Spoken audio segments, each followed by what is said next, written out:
Fala pessoal, sejam bem-vindos ao podcast Influência com Sotaque. Hoje eu estou muito poderoso, porque eu tenho uma das mulheres que mais fez história na publicidade do Brasil. Ela, além de tudo, é uma grande líder de várias mulheres, ela se conecta com várias mulheres da publicidade, e ela é diretora de criação da Macan. Estou falando de Lelê Pereira. Muitíssimo obrigado por estar aqui, eu estou muito honrado, porque eu ouço falar no seu nome no começo da minha vida, assim, de carreira profissional. E estar aqui com você é um motivo de muito orgulho para mim, de verdade. Muito obrigada, Vini. Obrigada pelo convite, obrigada pelas palavras. Prazer estar aqui com você hoje. E vamos bater um papo sobre marketing, sobre criatividade, sobre criação, mas também sobre esse mundo novo, assim, de uma forma geral, da comunicação, né? Até falar um pouco de inteligência artificial também, como isso pode impactar a nossa vida profissional, vida pessoal, e como o marketing vai se infiltrar dentro desse universo, que é o universo que já está virando um presente que a gente chamava de futuro, né? Sim. E eu queria te perguntar que, assim, você é muito conhecida por ser inovadora, e eu queria entender como você cria comunicações criativas e cada vez mais próximas do público, entendendo que a geração e os públicos vão mudando o mindset, o lifestyle e tudo mais. Como que você consegue estar sempre up to date? Bom, eu acho que a curiosidade é uma qualidade assim chave para quem é de propaganda e trabalha com comunicação, né? Eu costumo me interessar pelos mais variados assuntos, assim, a gente vira meio generalista de tudo, né? E a inovação, eu acho que faz parte do povo brasileiro como um todo, eu acho, né? Eu acho que a gente tem um pouco esse DNA. E a busca pela inovação é uma constante. Então, é muito suor, ter muito conhecimento do que já foi feito, porque você cair em alguma coisa que já foi feito é fácil. Então, você precisa conhecer muito tudo que já foi feito e suar Porque mesmo bastante. que seja novo para você, ou que você acha que foi inovador, já pode ter sido feito. Então, além de você criar, você ainda tem que pesquisar para saber se aquilo já foi criado por alguém antes. Exatamente. Quando você fala, vou estudar propaganda, né? O que é estudar propaganda? Eu acho que estudar propaganda ou comunicação, de uma forma geral, é você entender comportamento humano, você observar muito as pessoas, como elas agem, como elas falam, das mais diferentes, né? Dos mais diferentes tipos de pessoas. E também, me perdi um pouco agora. A gente tá falando do comportamento das pessoas dentro do universo da criatividade, né? Que você tem que observar como as pessoas pensam, como é o comportamento das pessoas para trazer isso para dentro Exatamente. da... Bacana. Porque daí você entende como elas falam e aí você procura falar a mesma língua, né? Então, você entrar numa conversa ou você entrar num assunto que já está em pauta ou que já está circulando, você consegue atingir Super. mais fácil, né? Porque é sobre comportamento. Marketing e comportamento andam juntos, né? Totalmente. E a palavra curiosidade, ela faz muito sentido, porque quando você está aberto a entender e você é curioso com o que o outro está fazendo, você vem muitos insights. Exato. Eu ia te perguntar, assim, a gente tem muita gente que é estudante de publicidade que ouve nosso podcast, né? O que é que um diretor de criação hoje faz na prática? Como é que é a vida na prática, na agência de um diretor de criação? Eu acabo tendo muito contato direto com o cliente, então entendendo as necessidades do negócio e entendendo o que eles precisam comunicar. E daí eu procuro, num primeiro momento, traduzir isso para a equipe que está trabalhando comigo. E daí, como eu disse, né, o conhecimento. Então, normalmente, eu posso trazer alguma referência ou algum caminho do que é ou não é, né? Tipo, é por aqui ou não é por aqui. Eu acho que sempre ajuda. E eu procuro direcionar a mensagem, né? Extrair ao máximo a mensagem que a gente precisa ter em foco. Passar. E aí pedir para que eles desdobrem, eu deixo eles livres para pensar e trazer opções. Então tu capta a mensagem junto com o cliente, com a necessidade dele, com o que tá ali naquela dor ou na vontade de passar para fora. Tu consegue fazer essa leitura pela tua experiência, joga pro time para eles desmembrarem tudo isso. Exatamente. Ou até para desenvolverem, né? E quando eu passo, assim, eu passo muito a minha percepção da coisa e eu não exijo que eles simplesmente respondam ao que eu pedi. É quase um caminho do que eles precisam trilhar. Isso aí E aí eu acho que conforme você vai trilhando o caminho, você vai vendo que vai funcionando ou não. Então, quem está envolvido diretamente no job pode voltar para mim e falar assim, olha, Lelê, aquilo lá que você tinha falado, eu até tentei, mas parece que não foi muito, e eu tenho aqui uma outra ideia. Solução. O que você acha? Então, eu trabalho com um time muito próximo. Legal. E muito horizontal também, sem a coisa da figura do chefe com uma equipe, né? Aquela hierarquia exatamente. Que afasta, né? Porque todos nós somos criativos na essência. Então, nós somos todos iguais. Eu tenho um pouco mais de experiência. Muito legal. Mas eu costumo tratar a minha equipe desse jeito. Lê, por exemplo, hoje a gente sabe que as necessidades de entrega publicitária, de campanhas, é muito diferente de antes. Sim. Né? Antes as pessoas buscavam uma coisa, hoje elas buscam outra. O que é que há 10 anos atrás, ou há, sei lá, 7 anos atrás, os clientes queriam, e o que é que hoje eles querem, falando de impacto final de uma campanha? O que é que é mais, o que é que eles criam de maior expectativa? O que é que eles mais puxam de vocês? Eu acho que hoje tem uma grande vontade do anunciante gastar menos e ter um impacto maior através de earned media e coisas assim. E a diferença, a grande diferença, eu acho, é que antes você colocava uma coisa no ar e você não tinha resposta, né? Porque a coisa ia para a televisão, ia para o jornal, ia para uma revista, o máximo que o consumidor tinha para dar uma resposta era ali na coluna do editor, né? Sim. Quando você mandava uma reclamação, alguma coisa. Então, quando você entregava o trabalho, ele praticamente acabava. E hoje, não. Na verdade, quando você entrega o trabalho, ele está só começando. Porque a partir dali vem um monte de desdobramento de como aquelas pessoas foram impactadas com aquela mensagem e o que você vai tirar daquilo para ser mais criativo. Sim. E tem os canais de resposta também. Então, tem as mídias sociais. Hoje, o consumidor, ele tem voz, né? Antigamente, ele não tinha. É como se ele fosse quase um co-criador? Ele pode até ser um co-criador, acontece inconscientemente, muito. digamos assim. Eu acho que quando a gente observa comportamento, isso acontece. E eu acho que hoje a gente vive muito a coisa da cocriação. Então, você identificar, por exemplo, um influenciador que tem muito fit com o que você precisa falar da marca, com os valores, com o discurso. Às vezes é o próprio influenciador que vai dar a forma da coisa. Cara, entendeu? tu falou tudo, porque assim, é muito legal ter essa visão do cargo que tu tá hoje, desse poder da cocriação através dos influenciadores. Sim, né? sim. A gente fala muito, e é muito difícil algumas empresas entenderem, que na verdade aqueles influenciadores têm o sucesso deles porque eles são nativos digitais. Exato. Eles são criadores, são creators. Exato. E através dessa criação nativo digital, eles conseguem costurar e construir narrativas. Exato. E alimentam aquela audiência. Então, às vezes, você pautar um influenciador de acordo com aquilo que você acredita, talvez não seja a forma certa de como eles podem falar. Então, você, às vezes, traz uns talking points assim, e aí eles criam a partir daquilo. Isso, né? Isso faz todo sentido. Exatamente. Trazendo essa pauta de influenciador, tem uma frase que eu sempre falo aqui, que é assim: marcas que não se tornarem creators vão perder para creators que vão virar marcas. Faz todo sentido. Né? Totalmente. E aí, o que é, na verdade, hoje, na tua opinião, uma marca creator? Deixa eu pensar aqui. Um exemplo de uma marca creator. Não precisa ter nenhum exemplo, mas o que é que hoje uma marca precisa ter para ser um creator, para criar esse engajamento com a comunidade, construir uma comunidade, que antigamente elas tinham, na verdade, pílulas de campanhas, né? Existe na tua cabeça algum tipo de provocação para ser uma marca creator? Olha, pergunta difícil. Eu nunca tinha pensado por esse lado. Deixa eu ver. Eu acho que ela não pode estar distante de forma alguma. Ela precisa entender com quem ela está falando. Né? Não adianta uma marca, por exemplo. Eu acho que ainda acontece muito. Uma marca tem algo para comunicar e aí escolhe um creator. E ele vem com todos os elementos que o fazem creator.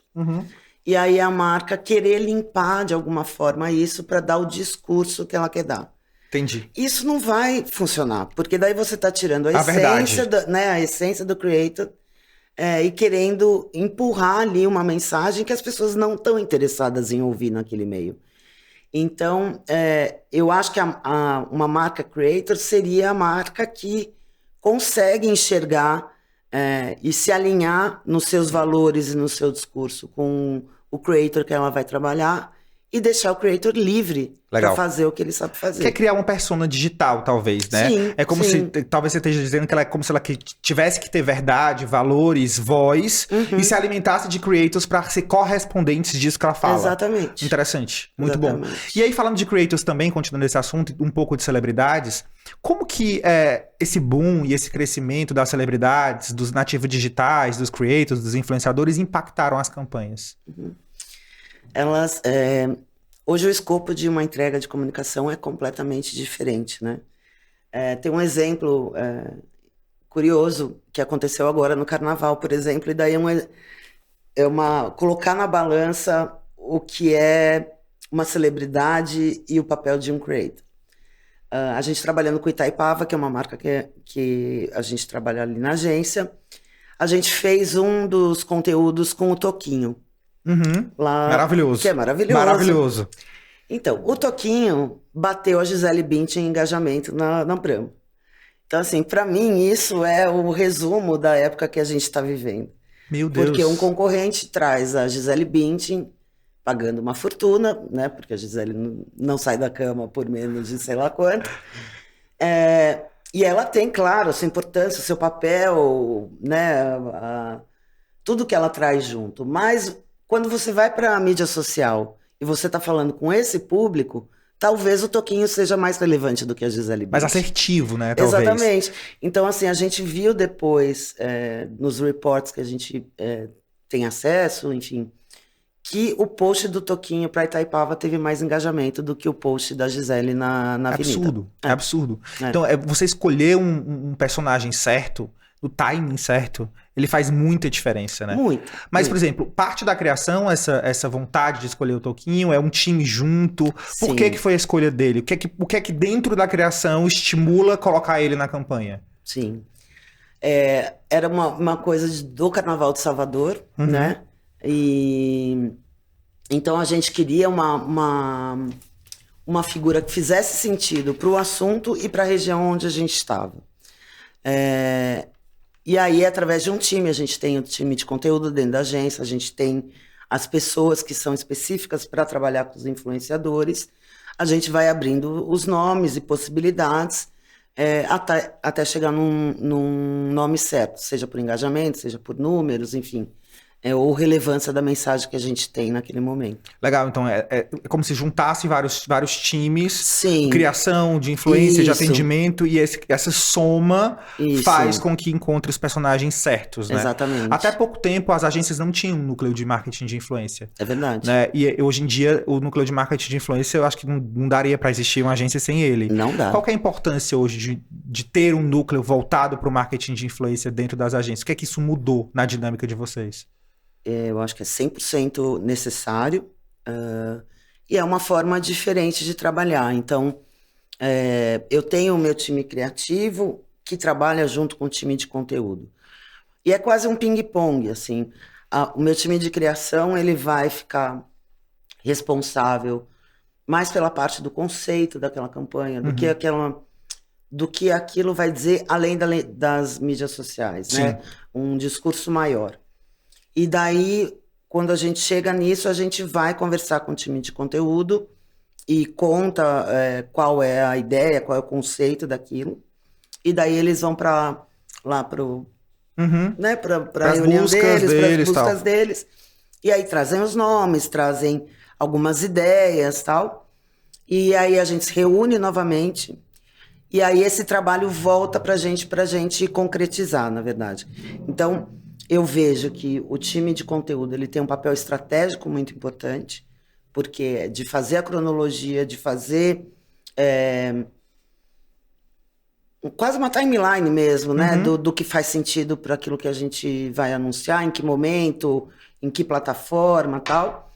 E daí, junto com o time de criação, a gente consegue tangibilizar, transformar numa peça mesmo, que pode ser ou um material que vai ser produzido ou direto simplesmente um discurso para você passar para um creator. É um processo, né, que você vai Isso. passando e cada um vai dando a sua pincelada e a sua importância e essa Exatamente. junção desse quebra-cabeça forma o final. Isso. É porque muitas pessoas não têm noção do que se passa por trás de uma campanha. É verdade. Né? Não tem noção de toda essa engrenagem que é montada para poder aquilo girar. Exato. E é muito grande, é uma coisa absurda, né? E o são trabalho muitas é mãos. muito colaborativo hoje, né? Eu acho que uma coisa que era quase caricata, assim, da propaganda antigamente, de ter os grandes nomes, e aí era uma pessoa, né, que falava e todo mundo ouvia e estava tudo certo. E hoje é uma troca muito grande, porque... E tem que ser, porque senão é ineficiente, é quase burro. Eu não sei de tudo. Então, assim, eu preciso de pessoas que entendam mais desse universo para que a gente troque experiência. E do lado de cá, a gente tem muito um discurso parecido com esse, assim. A gente tem a Sotaque, né? E a gente acredita que o Brasil é um país tão grande e a gente precisa amplificar as vozes. Demais. Não dá mais pra gente usar uma pessoa. Sim. Uma pessoa só não nos representa mais. Exato, né? Hoje em dia, cada vez mais, a gente busca se identificar com o influenciador ou com pessoas ou personagens ou celebridades. Sim. E aí, não só falando de território, mas também de comunidades, né? Que são duas palavras que eu tenho falado muito, né? Essa questão do regionalismo e a questão das comunidades. Totalmente. Essas duas palavras, elas têm importância hoje na criação e no movimento de vocês? Muito. E de que forma? Muito. Como você disse, né? O Brasil é muito, muito grande. Eu acho que as campanhas que falavam nacionalmente, elas são cada vez mais raras. Elas são necessárias, eu acho, para algumas categorias ainda, né? Por exemplo, a televisão. Eu acho que a televisão ainda tem um papel muito importante. Também acho. Principalmente se você vai falar com a massa. Se você tem um produto que fala com todo mundo. E, por outro lado, também não adianta você ir para uma TV e botar um canhão, né, de impacto na TV, se o teu objetivo é falar regionalmente. Então, daí é muito mais interessante você entender a região onde você está, buscar as pessoas daquela região, porque é isso, o Brasil são quase vários países dentro de um país só. Né? Existem jeitos de falar, existem linguagens, culturas. Então, não adianta simplesmente você colocar um figurão lá, se você está querendo, na verdade, falar com a galera do Nordeste. É muito mais interessante você entender quem são as pessoas que têm influência, né, que têm destaque. Voz, né? E voz, exatamente, quem tem voz ali naquela região e botar na mão dessas pessoas. Faz muito mais sentido. E acho que tá até para as campanhas de TV, como é que Porque assim, uma coisa que é meio provocativa também, assim, não dá pra você fazer vários vídeos para várias regiões na TV, você tem que fazer um. Exato. Como que... Deve ser muito difícil você conseguir fazer um vídeo para o Brasil. Qual que é? Como que é? O que é que vocês... Como é que você faz um vídeo? O que é que você avalia para construir um vídeo pro Brasil? Quem é o personagem que vai representar o Brasil? Sim. Eu vi a campanha, inclusive de Itaipava, que eu achei genial. Ita Drink, mil itas aí. E tá em todo lugar. E tá em todo lugar. E o que eu achei legal é que eu vi muita gente. Eu me identifiquei com vários personagens criados naquela campanha. Sim. As campanhas também trazem toda essa diversidade para todo mundo se identificar. Mudou essa chave também, falando de mídia tradicional? Sim, eu acho que daí é isso. Depende do produto que você está trabalhando e qual é o teu público, né? Então, no caso de Itaipava, que é uma marca nacional e que fala com um grande público, a gente procurou, na verdade, a gente mudou a comunicação nesses últimos anos, né? Ela tinha uma comunicação muito distante, que estava distante de quem é o consumidor. Então, quando você vai ter uma ideia, tem muito trabalho envolvido, né? Tem um trabalho de pesquisa, de entender o que as pessoas estão falando, o que as pessoas estão percebendo. Aí, depois daquilo, você espreme para chegar no que você quer falar exatamente. A partir do momento que você chega no que você quer falar, por onde você vai falar. Então, todas essas são camadas que vão construindo o trabalho. Então, não é uma coisa que é um trabalho de uma pessoa só. É muito trabalho. Exato. E nem é uma coisa tão automática. E muita responsabilidade demais, também. Demais. E aí, falando também um pouco de responsabilidade, né? A gente traz hoje o papel e a importância do marketing de democratizar muitas coisas, de mudar a cabeça de gerações, Sim. de desconstruir algumas coisas. E como que hoje, você dentro do cargo que você tem, da cadeira que você senta, você traz essas responsabilidades sociais? Sim. Em que momento isso é inegociável? Eu acho que quase sempre, né? Porque eu acho que a sociedade está mudando muito, né? De uns anos para cá, eu acho que muitas vozes estão aparecendo, vozes que não tinham lugar de fala e hoje ocupam lugares. Então, você ignorar isso também não é muito inteligente. Você tem que saber o que está acontecendo em volta de você para poder falar com as pessoas, né? Então, eu acho que naturalmente, quando o Brasil começa a mudar, o público começa a mudar, começa a se relacionar com comunicação de outra forma, que não é mais só pela TV, né? É pelo celular, é pelo WhatsApp, seja pela plataforma que for. Você também precisa mudar o jeito como você fala com essas pessoas, porque senão você vira um dinossauro, Uhum. basicamente. Poxa, muito, muito legal. Lê, eu ia te perguntar sobre inteligência artificial. Uhum. Eu não tenho tanto conhecimento nesse Parem as assunto. máquinas! Muito bom. Eu não tenho muito conhecimento ainda sobre esse Eu assunto. acho Já que- li um pouco de Aham. ChatGPT, já li um pouco sobre esses movimentos. Sim. E aí? Então, O que é que isso vai acontecer? O que é que vai mudar na nossa vida? eu acho que é o assunto do momento, né? Eu acho que vai mudar muita coisa. Eu acho que é tudo muito novo, então eu acho que ninguém sabe muito bem. Mas, por exemplo, o cara que criou saiu do Google dizendo, alarmando todo mundo que Tá me assustando isso. super, e é assustador. É para ficar assustado mesmo. Por quê? Porque a gente está treinando uma máquina que vai ter uma capacidade de ser muito, muito, muito, muito, muito mais inteligente do que a gente e vai ter autonomia e vai nos destruir se a gente deixar isso simplesmente correr. Tipo aquelas coisas de filme. Tipo filme, a ficção que a gente via antes. Nós estamos vivendo hoje. Ontem eu li que teve o primeiro crime associado à inteligência artificial que aconteceu na China. Um chinês, através das plataformas de inteligência artificial, ele criou uma fake news que se espalhou. Então, foi a participação da inteligência artificial nisso e ele foi preso. Eu acho que a China é um país muito particular e muito avançado nesse sentido. Eu também vi essa reportagem do Google. Exatamente. Do cara que saiu do Google, que tu começou, tu mencionou. Foi ele que ele inventou. falou, e ele falou que se arrependeu, tal, alguma coisa assim, não foi? Ou então que o Elon Musk também falou, tipo, eu vou pausar. O Elon Musk parece que era sócio do OpenAI. E aí ele não desenvolveu, mas parece que ele está desenvolvendo a dele agora no Twitter. Eu não acho que seja uma coisa assim, não a inteligência artificial, não é isso. Eu acho que a inteligência artificial vai ajudar de várias formas. Por exemplo, em mídia programática, a máquina vai aprender cada vez mais meios mais eficientes de fazer uma entrega. Dizem, né, que a máquina vai ser capaz de dar diagnósticos médicos com muito mais eficiência. Sim, até fazer cirurgias. Exatamente. Então, assim, eu acho que tem um lado muito bom da inteligência artificial que não é para se demonizar, mas também tem um lado muito nefasto. Sim.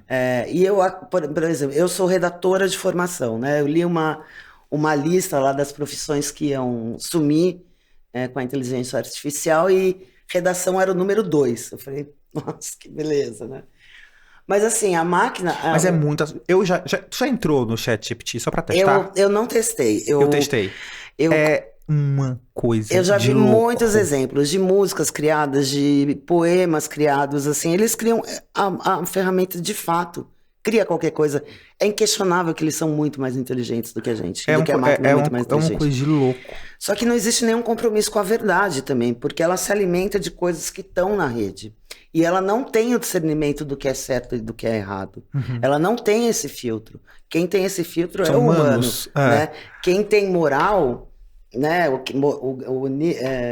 A sensação de moralidade é humana. Sim. A máquina não tem isso. Por isso que ela é tão perigosa. Porque ela pode ir se desenvolvendo e ela não tem ética. Ela não tem ética, não tem culpa. Exato, não tem sentimento. Ela é uma máquina. Então, nesse sentido que eu falo, parem as máquinas. Porque realmente, desse lado, é muito assustador. Mas não é uma coisa para se voltar contra. Teve agora, acho que há 2 meses mais ou menos, um evento do Google que ele falava, era totalmente voltado para isso. E ali tá claro, assim, você não pode virar simplesmente as costas e falar isso não é comigo, porque você vai ficar ultrapassado, né? Eu acho que tá todo mundo, de uma certa forma, assustado com inteligência artificial. Mas você precisa conhecer e saber usar da melhor forma possível. A gente tem, eu vou ter que encerrar com uma pergunta, a gente tem uma amiga em comum, a Flávia, e ela tava falando de você. E ela, além de todas as maravilhas que ela falou que você é uma grande líder de um movimento feminino desse mercado publicitário, né? Porque você é uma pessoa que é uma mulher que assume um papel muito importante, que conhece outras muitas mulheres e que fomenta isso de uma forma muito brilhante. Eu ia te perguntar um pouco sobre esse movimento das mulheres no mercado publicitário. No movimento de crescer de cargo, de igualdade salarial, como que hoje está e o que é que você faz para contribuir? Sim. Eu acho que tem muito mais abertura hoje do que já teve quando eu comecei, por exemplo. Eu acho que eu e as minhas amigas, as minhas colegas que estão desde então, nós somos muito resistentes, acima de tudo. E eu acho que muito apaixonadas pelo que a gente faz também. Porque a gente não se deixou vencer pelos assédios, pelas agressões. A gente não como essa geração mais nova, que é muito mais potente, na minha opinião, porque fala e se coloca e tal. E tem a internet, né? Sim, eu acho que talvez isso ajude muito, total. Uma agressão, um assédio. Exatamente. E aí todo mundo tem medo da internet. Exatamente. Então essa arma ajuda. O grande medo do cancelamento, né? Então a gente não tinha isso. Hoje existem os espaços muito mais abertos.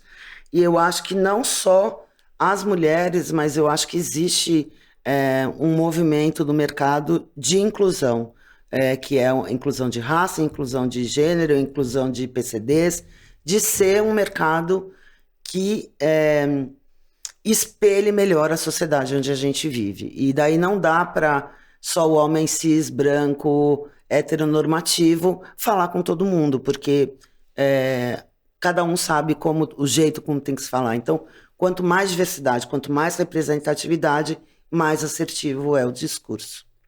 Te agradecer. Eu te agradeço. Eu amei. Aprendi muito com você. Voou, ela já tá brigando comigo pra desligar. Eu amei. Amei muito, muito, muito obrigado, tá? Obrigada a você.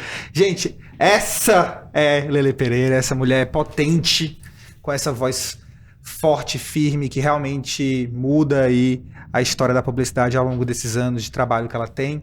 Eu quero agradecer vocês que ficaram até aqui. Temos outros episódios que vão vir na sequência. Toda quarta-feira a gente está aqui com novidade, novos convidados. Muitíssimo obrigado e até a próxima.